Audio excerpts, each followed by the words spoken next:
Bueno, ongi etorri txirrindulariak websaioko atal berri batera, aste berri bat, eta gonbidatu berri bat dugu. Eta zain genizuen, bai, aurten profesionalei arreta berezia eskaini nahi geniela, baina ezin dugu inola ere ahaztu.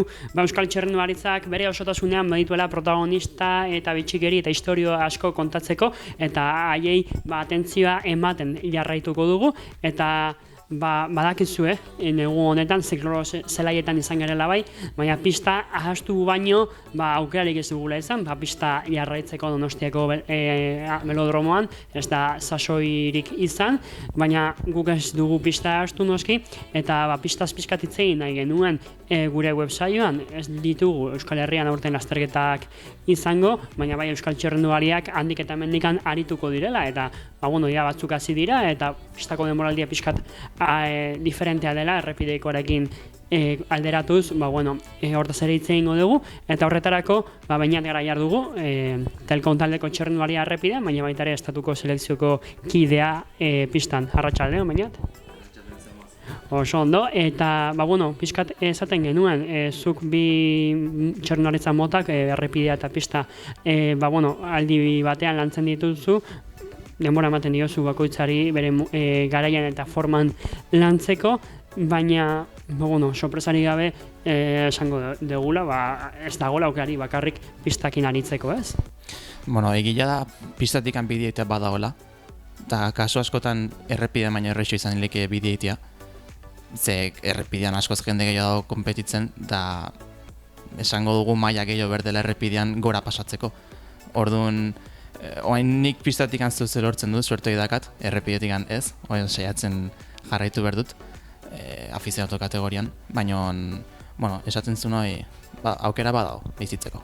Pista erdigundera ekarrita, pixkat aztertuta egoera, azkenan Euskal Herrian txirrindulari gutxi zaudete, pistan zerbait nazioarte mailan zerbait egiteko, aukerekin, OPE mailan esaten ez, juniorrak egia da baten bat nahiko ondo ari dela, baina pistan azkenean, zu eta Ekain Jimenez, Goi Hartzuarra gainera zaudete, bera abiadura zalea da, eta gero emakumeetan euken den arrarte eta ziortza izasi ikusten ditugu.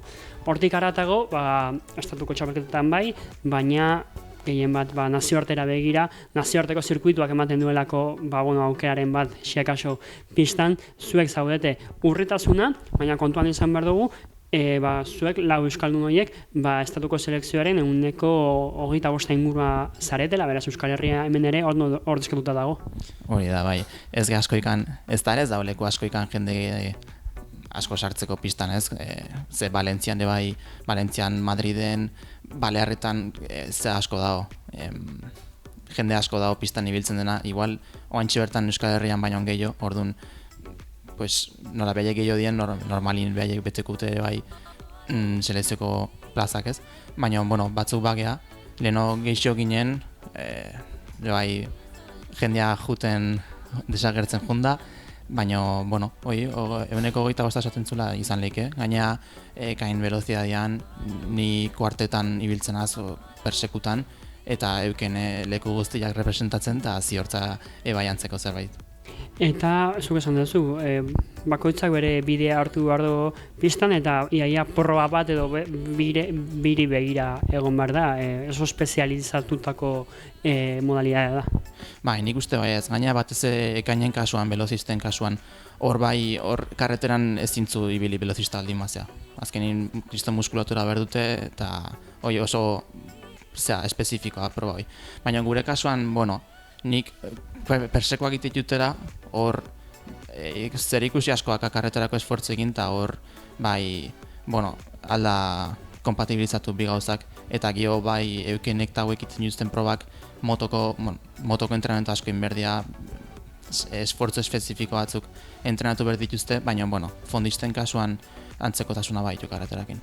Eukeneren kasuan argi dago, ondo dakiokela errepidean eta pista alde batera ibiltzea, ikusi genuen, pasaren astean Espainiako kopan zehundu ibilitzen, baina azkenean denbora eskaini behar dizkiozu errepideko entrenamenduak egitari eta baita ere pistako entrenamenduak egitari, eta azkenean asteak zazpiegun dauzke, ez dazka gehiago, hor, batzutan denbora kendu behar zaio batari besteari emateko.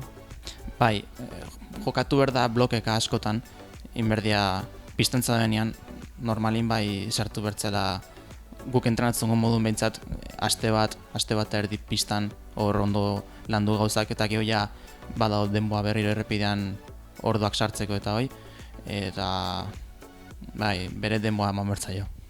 Eta nola egituratzen duzu egutegia? Piskat errepidea zahaztu eta pistarra bakarrik izan da, nola egituratzen da egutegia, ze munduko txapelketak inkluso batzutan aldatzen dira olimpiaden arabera, gero baitare, neguan dakazue sasoia, baina baitare udan, nola egituratzen da, eta non daude hotspot, non daude puntu beroenak denboraldian zehar? Bueno, egituratzen dugu, Espainiko selekzioan baitan behaiek jartzute noizin konzentrazioak, noizin entrenamentuak, askotan egiten ditugu txapelketei beira, justo aurreko astetan entrenatu, eta txapelketara ondo iristeko, baina baita ere jartzituzte baldin badago bi hilabeteko tartikan karrera gabe, hor konzentrazioa deitzen digute, pixkat ez aztutzeko pisataz eta segitzeko entrenatzen. Eta puntuak izan lizke nire kasuan zuen interesan azela oindikan, eukitzeitu normalin urtero, europeoak elite otsaialdea, geho Kopa del Mundoak daude, oain aurten bakarra ondu da kaso diferentea izan da, baina normalin 3 dia urtero, oitare bai juten gea gehienez bitara jutenaz, eta geho udaran europeo zube interesa, eta urrialdea mundialak. Eta, supongo, urtero behintzat, urteroko ziklo hortan, helburua beti mundiala dela, ez? Bai, mundialean selezioak gogo gehinak hor jartzitu, ze gutzak ere bai sari haundina lortu ditzazkeun leku hori da mundialak, baina zube interesa izan eta asko zerreixagoa emaitza hon baldortzia europeo zube interesean. Orduan, nahi ilusioko egiten hau europeo zube interesa ze bakizu azkenean zehose lortzeko aukerak eduki ditzazkezula, porque mundial batean oso zaila da. Eta hortara iristeko, zuk esan duzu, emaitza onak izatea, baina baita ere konzentrazio onak egitea. Azkenean konzentrazioak batzutan izaten dira Espainiako txapelketa enkubritu batzuk eta zuen arteko lehiaketa egoten da hor ere, nahiz eta publiko ez egin. Bai, hoi duela 2 urte batez ere bai izan zen hola. Oain kusiko dugu ze selekzion aldaketa pilatu handia, oain bertan jende guztia berria da, eta justo deitu naute urrengo asteako, barkatu apirilan bosteako, urrengo astea. Urrengo astea da. Bai, urrengo larun bata, orduan. Urrengo larun batako amorebetan enaziongo, zornotza ez dut gorrituko. Deitu digute hortako, pues, taldea pixkat berriro egituratzeko toi, ikusiko abertzen bat jende juten gean, eta normalin bai olakotan tokatzen dela kompetitzea gure artean, ze azkenin ez dago 12 persona ditzen badigute, pues igual seintzako gongoa lekua. Así que selezioak beti inberdea. Non dago presio gehiago? Konzentrazio baten, plaza irabazi behar dezula, edo txapelketa edo lehiaketa baten emaitza lortu behar dezula? Gauza zaila da bai, porque txapelketan ni behintzat jutenaz pentsatzen posto eman nahi dutela, irabazi nahi dutela, eta ez plaza ibeirenaz juten. Gure badakigulako konzentrazioan ze pasakoen eta horreukiko dugula aukera lortzeko. Konzentrazioetan batzutan bai oten dira momentu tenso batzuk, jendeak azkar saltatzen du, bai, ez da oso momentu atsegina, baina hola dira gauzak. Eta, aipatu dugu konzentrazioan ibiltzen zaretela, baina zuek azkenean taldekako esfortzua da, taldekako proba da, kuarteta hori. Nola egituratzen da lasterketa edo proba, pistan gutxi ulertzen dugunentzat lau ateratzen zarete, jazarpena ditzen zaio, baina azkenean ez da jazarpen bat, da taldekako erlojupeko bat. Jazarpena da, segun zerrondatan bi taldeatetzen dialako pistan, batzuk metan eta besteak kontrametan, eta harrapatzen baldin batzu beste taldea, orduan proba bukatzen da. Horratik da jazarpena berez. Baina, normalin ez da hoi pasatzen, eta bakoitza bere denboan bila joan berdu. Orduan, atetzen geha 4, eta iritsi horretu metara 3. 3. markatzu denboa. Orduan, egoten da, nik dituten lana adibidez da, lehenbiziko atetzenaz, lehenbiziko releboa nik maten dut, eta horrek nahi du, ni lehenostik hasten azaren nekatzen bestia bainon, eta gero, adibidez, 4. kasuan, nola hasieran errodan di joan denboa gehiago, bukaeran relebo luzegoak ematekiu, horre bai jolasten dugu distantziakin, bakoitzak zenbat denboa nu aguantatu tiratzen, eta hola jokatzeko. Beraz, proba hortan behintzat, danak dakazue zuen rola ondo definituta irten baino lehena. Eta inkluso lanketa hasten denean. Hoi da, bai, normalin bakigu bakoitzak ze postu eukiko dugun, postu bakoitzak ohituta onbertzea postu hortara ze oso ezberdina da aurrineon o atzineon o lokesea. Eta atetzen gea bakoitza zenbat buelta tira behar ditun badakigu, zenbat aldiz sartu bergean tiratzen, noiz kendu bergean aurretikan, hoi dena kontrolatuta da. Beraz, hauz asko gauza gutzi proba hortan, eta azkenean da ondo neurtuta, dana ondo neurtuta izatea eta eguniko onena izatea, dana oso neurtuta ongo dalakoan dago. Bai, ez dago margenikan egun txarra baldin bakazu normalian gelitu ingozea, porque dena oso kalkulatuta dago, oso margen gutxiko proba da esaten zuen bezala, eta aerodinamikakin detaile asko euki berdia, junbertzea posizioan ondo jarrita, bizikleta zuzen eman bertzu pistan muitu gabe, ze bestela atzekoai traba ingo jozure bai, dena oso justu dijoa. Eta nola hobetzen da hortan, ze aerodinamika landu, forma landu behar da, kuarteta orekatu bat bilatu, baina gero entrenamendutatik lehiaketara hobetzea egunekoen gauza izangoa. Bai, azkenin 4 kilometro bakarra dia, eta ez dia tarte handia gatetzen. Igual, lehenbiziko kuartetak guri Dinamarka bateko baiateko egu tarte bastante, baina gauza txikiak pulitzen aldia pasoak eman eta seitun hurbiltzen zabesten gana. Orduan, hobetzeko aerodinamika bat ez ere guaintxe bertan, materialakin errepidean dagoen zehago bezala, moda bezala de mundu guztiain botinakin dijoa, kaskoak ez dakitzer, pistan oaindikan gehiago. Arropakin, posizioakin, bizikleta behakin, erruedak dena. Eta hobetzeko persona beak errendimentua nik uste dela indarra asko hartu, horrek muskulatura eskatzen du, eta pixua igotzea, karo. Pistan bateo kiloak ez du importa. Orduan, hortxen dago jokoa ez, hemengo kalendarioakin, Euskal Herriko errepidekin, pixu asko baldin makaz igualetzaz ondo, baina pistarako hoi berda, orduan horrekin jokatzegu. Ez egotea oso altu pixuz, baina onde bai aldi berian indarra eukitzen eta muskulatura jo eukitzen. Beraz, Jimbro izatea pixkat balio do zuen probarako. Bai, guztiz. Ni ez kasua, baina kanpoko jendeak, Belgikako korredoriak, esatutzen Dinamarkakoak, Alemaniakoak, horiek dituzten karrerak, klasiketan ikuste dituen karrera antzekoa dira, karrera lau asko dituzte, orduan behaiek badidia ikuste dituzu eta denak 80 kilo inguruko jendea eta fuertia dira. Eta zure kasuan, gustora zauden probaekin edo agian aurrerantzuean etorkizunean beste proba batean ondo saiatzea bilatuko zen duke, nazioarteko gutegian behintzat? Nik inuna izan zen, persekura bakarrikan bideratu nintzen ere burua, ze etzean gustatzen puntuazioko proba beha gustatzen zait, baina proba horiek eskatzen hauten prestakuntza eta hori ez nintzen dispuesto nire gain hartzea, pistara jutia moto itea eta hori denak ez nun ikusten kapaza izango nintzen ikan, geho errepidean aldi berian nivel maila hon bat emateko. Ze momentu hortan bai nire lehenbizik urtea zen kategorian, sub-23 kategorian, eta pixkat justu nintzen, oain bai pixkat ez nigoa sofin, baina justu nintzen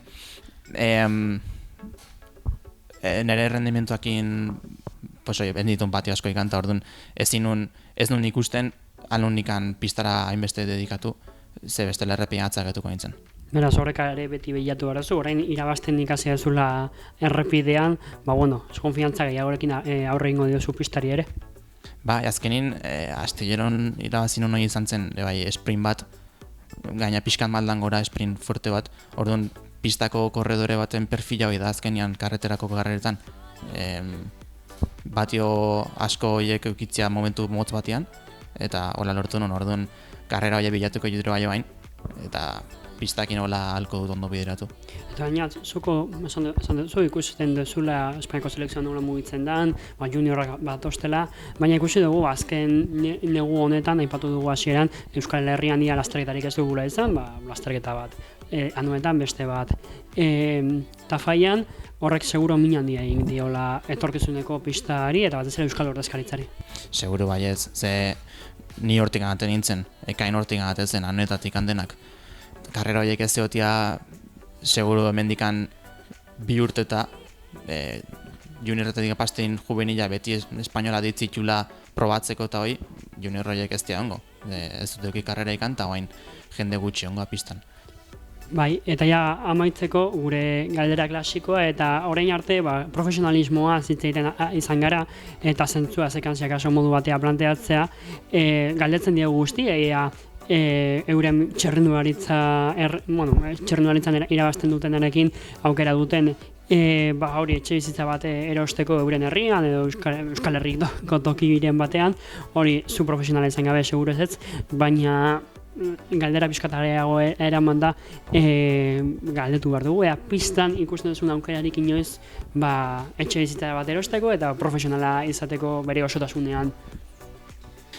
Pistan, bai, bada aukera. Alda oso ondo bizi pistatikan. Berdituzuna dia askotan zure rendimentoa hona izatea normala bezala, talde hon bat eukitzea atzetikan federazioan, bultzako izuna probak aurre amatea, nik ituten proba 4 pertsona dia, ez da ni bakarrikan, orduan 4 pertsona hor kontuin berdea beti entrenatzen eta proiektu batekin, orduan proiektua baldin bakazu eta olimpiata juten baldin bazea oso ondo bizitzea dago. Eta guk gaina hemen Euskal Herrian aukera dakagu basketimekin, Euskadin basketim dakagu, eta Gipuzkoan kirolgi, horiek de bai zehoz ematute, ez da hola gezki, nera dinako ez da bate gezki, baina oaingoz ez da gato geregan. Beraz, etxe bizitza erostea momentuz, primera linea de playa.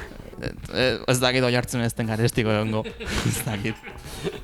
Vale, mi esker oinat, mi esker zuei beti bezala gure bideak ikusteagatik, eta hurren arte. Eskerrik asko.